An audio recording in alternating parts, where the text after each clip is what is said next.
When we found our Chevelle, it had been sitting in a barn for a couple of decades, so the first thing we did was wash it off.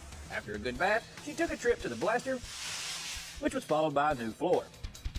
While the body was off, we upgraded our suspension, then mated the frame to the body for some more sheet metal work.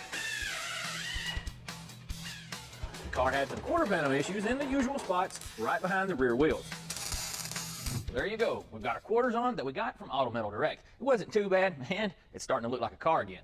But we still got a few things we need to address, and that's where this comes in. We got a pair of brand new fenders from AMD. They're made from OEM steel and come with all the factory mounting points. Well, we need to get the rest of this front end bolted on so we can move on to the next step. Now, before we cut that old quarter off, we went ahead and lined up our door so that we'd have a reference point on how to line up this new quarter. Now, this gap isn't what I'd call street rod nice, but it's far better than some of those OEMs that I've seen out there. Now, the next step that we're going to be doing is installing all that AMD sheet metal on the front of this car, and we've got to get it lined up as well. We'll toss in a new set of bushings and start with the radiator support. With that on, the new fenders can come into place.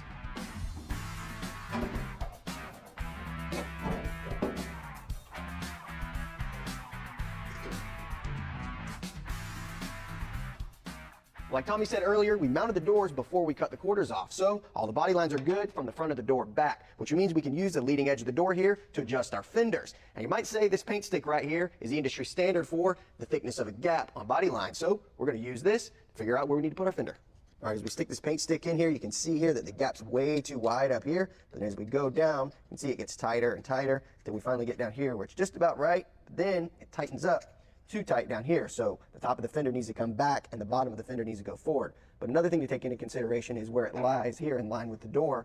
It's actually sticking out a little bit here. But the fender sticking out just a little bit isn't really a main concern of ours. If this was a really nice show car, something we were going to try to win an award with, we might want to make sure that was nice and flat. But actually, a lot of these cars came from the factory with the fender sticking out a little bit or the door in a little bit to cut down on wind noise and to allow that door to go behind the fender when it opens. But we are going to make sure that we get this gap just right. But there's a few things to take into consideration when doing that. When you see that the gap's too big here, you may think you need to just push the fender back at the top. But because this is one piece of metal, what happens here is going to affect what happens elsewhere, like at the bottom where we said the gap was too tight. So the best way to remedy this is to make sure all the bolts are loose and then rotate the entire fender.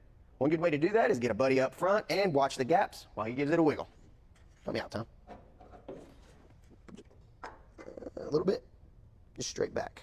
All right, down a little, perfect.